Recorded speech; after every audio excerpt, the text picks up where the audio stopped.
Welcome to the Africa Football Showdown. This is the latest episode of your favorite show. We're calling this one the AFCON halftime show.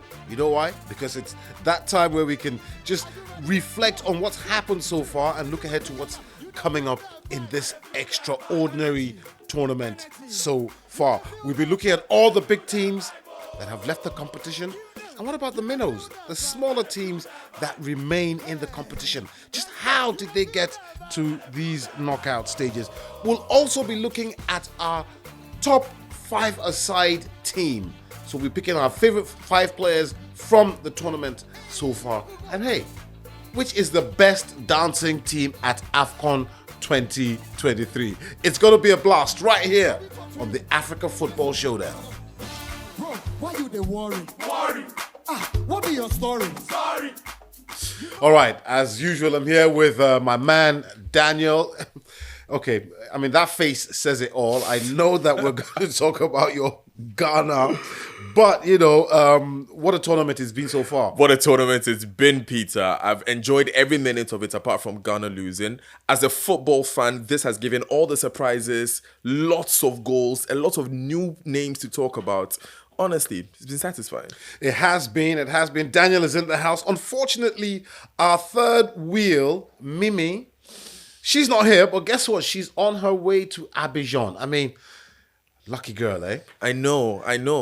The studio we're in is not bad. I mean, the hive in the Garden Studios, it's a lovely place, but to be honest, I'd rather be in Abidjan. Honestly, I hear the parties are lit, bro. Like, because now that they've qualified, Yeah. actually qualified for the round of 16, you know, Abidjan is quite hot right now. Exactly. But anyway, well, great to have you on the show.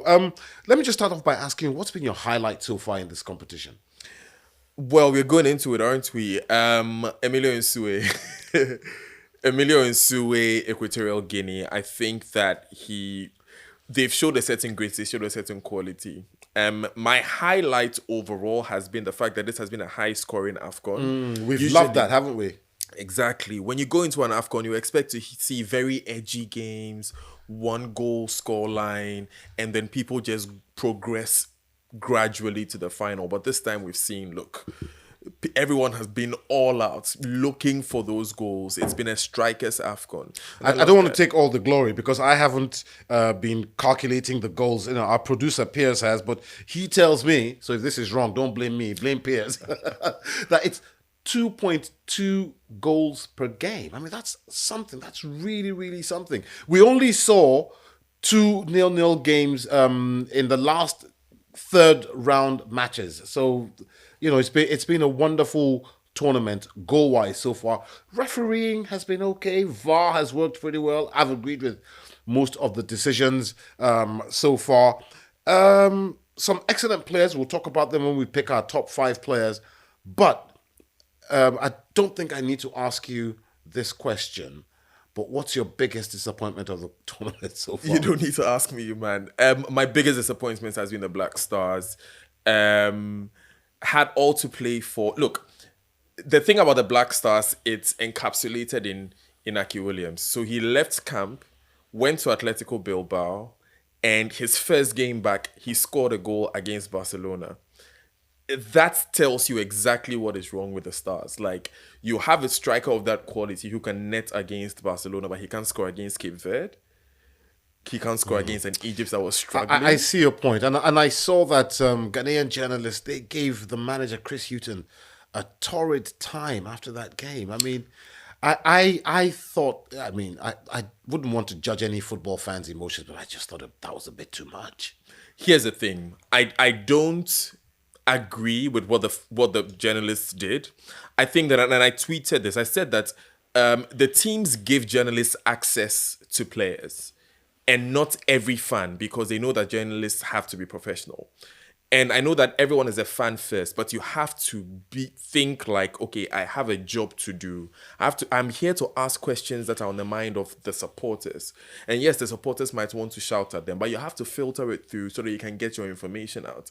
At a point, it almost became an exchange of words between a player and a journalist when the players were going through the mixed zone after that last game against Mozambique. But I understand the emotions that they felt because I felt the same emotions. You say you understand the emotions, but I mean, is it time we start telling ourselves the truth about Ivory Coast? And I know I've asked you this question on this podcast before. Are Ghana truly a big African team? They have not won this competition since 1982. But before the last AFCON, we were almost always getting to the semi-final of the competition. We are still a big football nation in Africa. There's no doubt about that. Keep telling yourself No, Pisa. The last time that an African team got to the quarterfinals of the World Cup before Morocco, it was Ghana. Before that was Senegal. Was 14 years ago. Before that was Cameroon. No, but that Ghana team of the 2010 World Cup still did bronze at the Africa Cup of Nations in 2008. After that, we got to a number of semi-finals between 2010 and the last one in Cameroon. So yes, we've not... I would describe Ghana as like Spain before winning the World Cup. Perennial underachievers, but they're going to do well. Please, this is a Ghana that was kicked out by Comoros in Cameroon. I don't want to believe that you think that's the Ghana we should talk about. Remember, this is still the Ghana that qualified to the World Cup ahead of Nigeria, which is still described as a big football nation. So, yes, there is something to play for. We are not getting it right, but you can't count us out, Pete. Okay, listen, we're not going to spend all our time talking about a team that didn't make it to... I talk Nigeria, no, your man ball. Oh, Charlie. Okay, listen, let's talk about another team. Actually, let's talk about another team that didn't make it to the round of 16. Another so-called big African side. I mean, Algeria. Exactly. With all the players. I heard a football analyst saying that players like Riyad Mahrez are past their prime. Riyad Mahrez won the treble last season with Manchester City. So what happened there to the Desert Foxes? What is past prime? I don't even understand when you say Emilio Nsue is 34 years old. Absolutely. The Vozinha of Cape Verde is, I think, 37, if my memory serves me well. What is past prime when it comes to... When Roger Milla went to the World Cup, he was in his 40s. So what is past prime when it comes to football? Today, if you had a Lionel Messi, would you say he's past his prime? I would simply say that for Algeria, I'll admit it, I've not looked as closely at them as I should have. First of all, they don't always perform as well in the AFCON. Let's face the truth. They are not a team that you would expect to exit in the group stage, but they're also not a team that you really place your hat on to win the competition. That's number one. Number two, if a team has good players and it's not performing well, you have to go into the back room. You have to ask yourself, what's the management doing? What's football administration doing? What's the coach doing? That's where we always have to begin the conversation, because I refuse to believe that this team does not have talent. I think one thing I'd say is that in this competition so far, the North African teams have not done as well as we expected some of them to do, including Morocco and Egypt. Morocco were on fire in their first game, scoring 3 goals, I think, and then kind of like petered out. But you could also attribute that to the fact that they are playing in a very humid zone. They come from this arid desert zone in the north, come to West Africa where the humidity was almost at 100%. On some days, especially when you're playing an afternoon game, that's why you have their water breaks and all that, and of course, water breaks also break the flow of the game for some of these players if they're not used to it. So you could say, maybe that's one of the problems that the North African teams have had. Especially when you have their key players not even playing in Africa in the first place. Their key players play in Europe, where the weather is very different. Okay, so we've heard about the teams that did not qualify, the so-called big teams that did not qualify, but what about the mighty minnows, the ones who were not supposed to get through, but have gotten through? I mean, I'm thinking of Namibia. I'm thinking of Cape Verde. I mean, would you say you didn't expect them to go through? They did last season, last Nations Cup, and Equatorial Guinea as well. I counted Cape Verde out because of the group they're in. But even if you expected them to go through, not number one in their group, with 7 points, when they have played Ghana and they have played Egypt, even if they were going to go through, not to do that well. Remember, Cape Verde and Equatorial Guinea both qualified top of their group. Cape Verde and Equatorial Guinea both scored quite a number of goals. So you if you look at it overall, I think these two teams have really shown a certain quality. Cape Verde having some of the oldest players in the tournament. Equatorial Guinea, I don't know what Nsue went to drink before this tournament.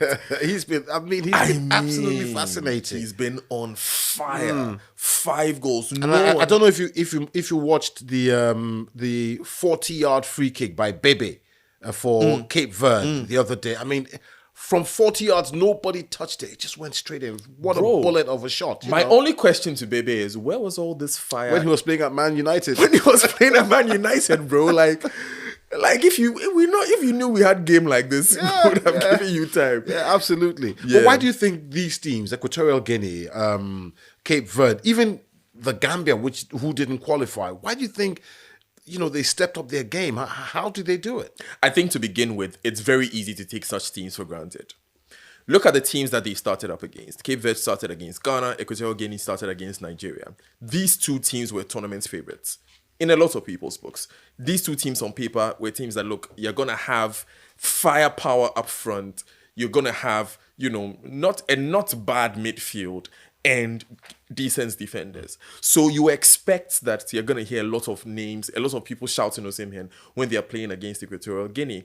In both of these games, that's their 2 opening games, they managed to hold the line.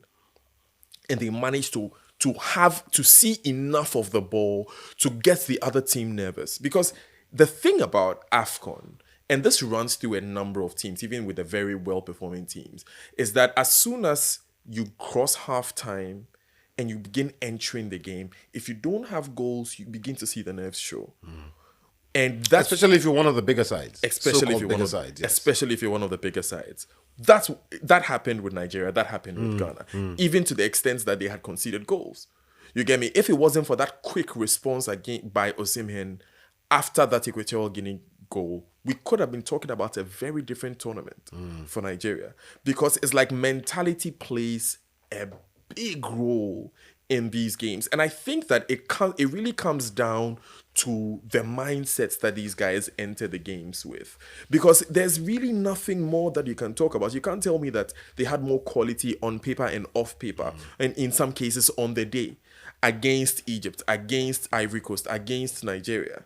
You get me? Because remember, there was that period between Equatorial Guinea Ivory Coast game that they were holding on for bare life. Absolutely. Ivory Coast was banging in the shots. Yes. They just held. It was just grit at a point. Sometimes we forget that football is a 90-minute game. You have to hold on for those 90. Indeed. So we've spoken about the big teams who have left, the small teams who have made it through. There's been another set of casualties at this Africa Cup of Nations 2023, and it's several managers. So I think we've counted 5 who are no longer in their jobs. Yes. Draghi of Morocco is suspended for the next game. He had a 2-match suspension. Yeah. He's already served 1 match, so he's suspended for the round of 16 game against South Africa. But some coaches have lost their jobs. Chris Hughton. Does that make you? Are you happy about that? Very happy. Very, very happy. I'm not even quite sure why I asked that question. It's like a no-brainer. I feel bad. One of Chris Hughton's last interviews before he went for the AFCON was with me. And I spoke to him here in London. And at the time, there was some controversy that he might lose his job ahead of the AFCON. But, we put hope against hope. We felt like, things could go well. The thing about Ghana is that this current football administration, since they took over, has hired from Sike Akono through to Chris Hughton. No coach, I think it's about 4 of them, have gotten beyond a 40% win rate. And Chris Hughton played the most games, and he had the lowest percentage in terms of number of wins. It's not been a good story for Ghana, but it's not for lack of quality, and you have to admit. The same with Algeria, whose coach is also gone. Like, it's not about a lack of quality. You have to admit that if you have a Riyad Mahrez, if you have 10 terrible players in a Riyad Mahrez, there is a chance that he can get one good ball within the 270 minutes that he played in the group stage and score a goal or two. You can't tell me that could not happen over 270 minutes plus stoppage time. Ivory Coast have also dropped their coach, even though they've made it to the round of 16. What do you make of that? I mean, this must be a first. Totally justified. Like, totally justified. Ivory Coast with home support should not have been struggling to go into the round of 16. And now look at the position they put themselves in. They're facing Senegal. I don't think that it's exactly the smartest decision, thinking about the fact that they have the tournaments to finish. But at a point when you have fans burning buses and you have, the real possibility that this is the end of the road for them, you have to show some people that they have to go. But what's, the irony behind those fans burning those buses 2 days ago is that, 2 days on, they were celebrating on the streets of Abidjan like, oh no, we made it. So fans need to be patient. Let me explain this. You see, your national football team is like that ex that you're trying to forget, but you can't. No matter what you do, he or she just knows how to pull at your heartstrings. That's how the Black Stars are for me, and I'm pretty sure that's how the Ivorian national team is. You hate to love them. You see, in the end, that's the only country you have. You're happy that you've qualified. It doesn't mean you're happy with the team or you're happy with the players, but you're happy to fly the flag. That's really the only way that I can put it. And so I'm happy for Ivory Coast. I think that it's good that they are taking some decisive action. I don't know what it means for the rest of the tournament, but at least if they lose against Senegal, they can always say it was a new coach. And I mean, their fans were not the only ones that went on a rampage. I know that Ghanaian fans, like I said, they tormented Chris Hughton in the mixed zone, and some of them tried to get into the team hotel, as did Algerian fans there as well. So it's been a peaceful AFCON so far, but we've had these incidents and these pockets of Pete, trouble. I was talking to Piers about this yesterday. Piers is our producer, shouts to him. And how different is this from England when we crashed out of the Euros? Pardon me. When you talk about England, you say when we. Did I say we? I have that on tape, Charlie. I have that on tape. No, let's cut it out. Yeah, when England crashed out of the. No, say when we. Go ahead. Don't do that. Of the Euros, it's been. Remember that actually, Bukayo Saka, yes, had issues with racism. When that happened. Yeah, the three black players who missed the penalties in the finals. Yeah. Exactly. It's difficult for any football-loving country to deal with a loss, especially when you look at the potential that they have. So I would not say it's usual, but again, I'll say you sort of understand where they stand, except that you'll appeal to fans not to take it too far. Yeah, please don't take it too far. You're listening to the Africa Football Showdown. We're coming to you from these swanky studios in the Hive Garden Studios. My name is Peter Okwoche. I'm here, of course, with Daniel Dadzie. Don't forget that you can download our podcast. Just go online to wherever it is you get your podcast from and type in the Africa Football Showdown and download it. And you can also watch us on YouTube. Just type in the Africa Football Showdown. So we've looked back at the tournament.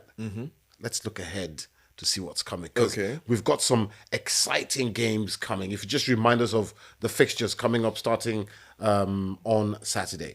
Very mouth-watering games, Peter. Angola faces Namibia and Nigeria, Cameroon. I want to hear what you think about that one. Equatorial Guinea faces Guinea. There's only the equator between them. It should be a very... I see what you did there.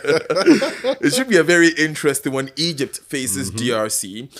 It's a game that you would have counted for Egypt, but they've not really come to the party in this tournament. Cape Verde faces Mauritania. I'm going to tell you who my money is on for this one. Senegal, Ivory Coast, Mali, Burkina Faso. Very even game there. And Morocco, South Africa. Another one which could pull surprises. Absolutely. I mean, after South Africa scored 4 past in the... Temba Zwane. Yes. Guy. You cannot write them off. You can't write them off at this stage. And after their first game, we'd written them off. Don't forget. Yeah. But in their last game, they've come back in full force. To be fair, even ahead of their first game, I wasn't really counting South Africa in this tournament. But they've surprised me nicely. They've done Nigeria, very well. Cameroon, brothers, neighbors. Oh, that's going to be a great clash. I mean, hopefully I'm going to be in Nigeria watching that game. Then I'm going to call that for Nigeria. Are you? I'm going to call that for Nigeria. I'm looking at something here. In the last 5 games, Nigeria won twice. They've been 2 draws, and Cameroon won once. And it looks to me like, even though it's been more of the Nigeria draw in the 2021 friendly and then Cameroon win in the 2021 friendly as well, even though more recently, but that was 2021. I don't think that Victor Osimhen was the person that he is now. He's not scored as much, but he's been very influential for his team. Another mouth-watering one. I mean, I like the Guinea Derby. It's great that this has happened, so that's one to watch. I would call it for Equatorial Guinea, given that, you've got Emilio Nsue in there, so they might neck that one. Egypt, DRC, it shouldn't be that difficult for Egypt, should it? I mean, the DRC they've made it this far, which is great, but they haven't been as solid as I expected personally. But Egypt has not won a game this entire tournament. They qualified with 3 draws. And they barely managed that final draw against Cape Verde. So, and they don't have Mohamed Salah.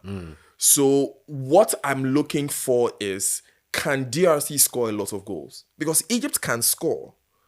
In all 3 games, they scored 2 goals. They have 6 goals in this tournament. So Egypt can score Mustafa Mohamed and Trezeguet. They can do the work. However, they can't defend. They are conceding too many goals. So my question to DRC, if DRC wants to win this game, they want to score as many as possible. That's the whole thing. And again, in that Cape Verde game as well, Cape Verde took the lead twice. Absolutely. Yeah, Egypt came from behind. They Ghana did. Ghana took the lead twice. Yes. You get it. So it's not really an Egypt team that I'll stick my neck out for. On paper, again, they should be beating DRC, even with this tournament performance. But a good coach can beat Egypt. Okay, we've got to hurry along now. Cape Verde, we haven't even mentioned Mauritania making it to the round of 16. I mean, how great a story is that? Yeah. I kind of thought maybe it's the shine of their southern neighbors, Senegal, rubbing off on Mauritania now, and they're like, yes, we're going to be like our neighbors. But it's just such a great story. Exactly. But against Cape Verde in the round of 16, do you think they could pull off another surprise? I'll put my money on Cape Verde for this one. 7 points, 2 wins against all odds. Yeah, I'll put my money on Cape Verde. Okay. And then what about Senegal, Ivory Coast? Oh, that is another huge clash. The champions versus the hosts. Yeah. Who just managed to scrape through. Senegal has not dropped form. No, they haven't. No. Since the last one in Cameroon. No. Senegal is on fire. They're just great. The goals. And it's not all about... we always talk about how balanced the team is. It's not all about Sadio Mane anymore. Nope. I think he's got 1 goal in this competition and so far. And 1 assist. But, pardon me, it's two assists, rather. 2 assists. Yeah. But then, I like the way he's instructing the younger players who've just come in. The Lamine Kamaras and what are you doing this? Why are you doing it? It's just great. You can see it's a balanced team. It's a coach who knows exactly what he's doing with this team. And I think Ivory Coast are in trouble. I think another unsung hero really is Aliou Cisse. Aliou Cisse was the captain. That's the coach of Senegal. Yes. He was the captain of that Teranga Lions that beat France and got to the quarterfinals in 2002. Yes. He played with the Hadji Diouf. He has a lot of clout in Senegal. He has a lot of respect in Senegal. It's his mates who are the ambassadors for this tournament. Yes, absolutely. Yeah. So and he's really brought that clout to that team. He has a good set of players and he's really used them properly. A lot of respect for him amongst his players, which is very important as well. And then another one, Mali versus Burkina Faso, another neighborhood clash. They're neighbors, in the Sahel and they're also ideological friends. They are presidents. Well, absolutely. They're right about that. But Mali always seem to make it into these knockout stages. Burkina Faso, they played in the 2013 final against Nigeria where they lost, I think it was 2-1 or something. So 2 really solid teams. I think they're very equally balanced. Yeah. This is the kind of game that might go into a penalty shootout or something. Maybe. I'm going to leave this one. I'm not going to stick my neck out for this one. Like you said, they are very evenly matched. And Mali has done... My pick for defender has been Hamari Traore of Mali. He's done excellently well. They've conceded only 1 goal this tournament. I can't really pick one out. Okay, and then Morocco, South Africa. I think Morocco has what it takes. I think they might just edge it. The Atlas Lions might just edge it. Yeah. Unfortunately for Bafana Bafana. But, shout out to Bafana Bafana for getting this far after the catastrophe that was their first game. Exactly. That's great stuff. So, just before we go, we're just going to do our top 5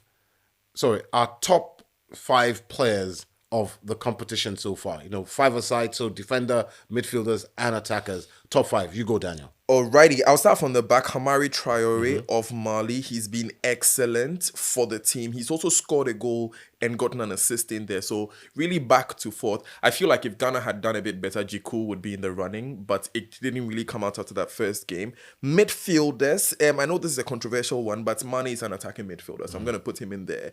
So is Mohamed Kudus. If a player can make a difference in a team, it's Mohamed Kudus for Ghana. First game, he wasn't in. Ghana had 1 goal, lost the game. Second, third games, Ghana scored 4 goals. He scored 2. He was involved in 1 of them against Mozambique. Kudus did excellently. Strikers, you can't say anything without mentioning Emilio Nsue. 5 goals. He leads the goal tally. He's been a great captain for Equatorial Guinea. And I know he's not scored so many goals, but I'm going to put down Victor Osimhen because he's also really gotten into the mix quite well. So yeah, that will be my top 5. Mine is slightly different from yours, not exactly the same, but I'll go for Traore in defense. You've named all, you said everything about him there. In midfield, I would have Sadio Mane in midfield, but I'd also have Nigeria's Ademola Lookman.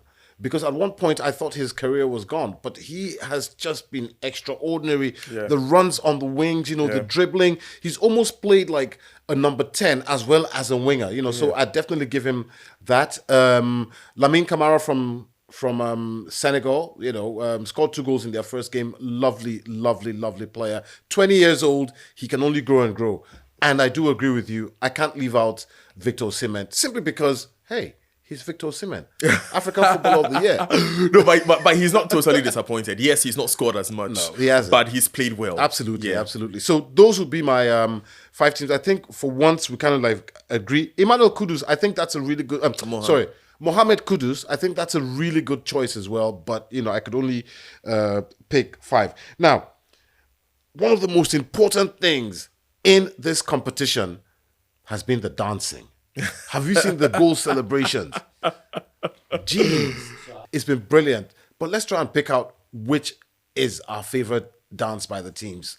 Let's check them out. Okay, and this first one is Namibia. You can see them, moving to the music, I like the way they're singing. I think I've seen you do that move before, Peter. Where did you see? You haven't seen me doing the move. Are you sure I'll show you what I've done. This is South Africa. I love the singing. Yeah. You can see some amapiano dancing in there. South Africans, they've got the groove. Honestly. There's no party like a Joburg party. Tell me about it. Takes me to the townships. Tell me about it. Bro. Okay. So the next one is coming up now. Look at that. This is Cameroon, Makossa grooves. You know. Look at that. I love it. Yeah, it's working. It's good to see Onana happy. Yes. It's been unfortunate. This is Angola, yes. Okay, I didn't know you guys had a game like that, Angola. Okay. Nice. Well choreographed, of course. Looks like an electric slide of it. Yeah. Equatorial Guinea, I think these are my favorite. Yeah.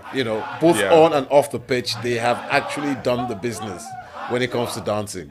And I think that their dancing is most justified. If you ask It is. If you ask me, bro, they've been like a blitzkrieg. It's fantastic. Wild. Listen, Daniel. I'm just going to spare you. I'm not going to ask you to dance your way out of this episode, but it's been great having you. I don't know, bro. I have some moves, but you don't know, man. We'll save those for later. But anyway, that's been it here on the African Football Showdown for this week. Sorry, for this week or for this episode. Yeah. Anyway, that's it on this episode of the African Football Showdown. We'll see you on the next one. Next one.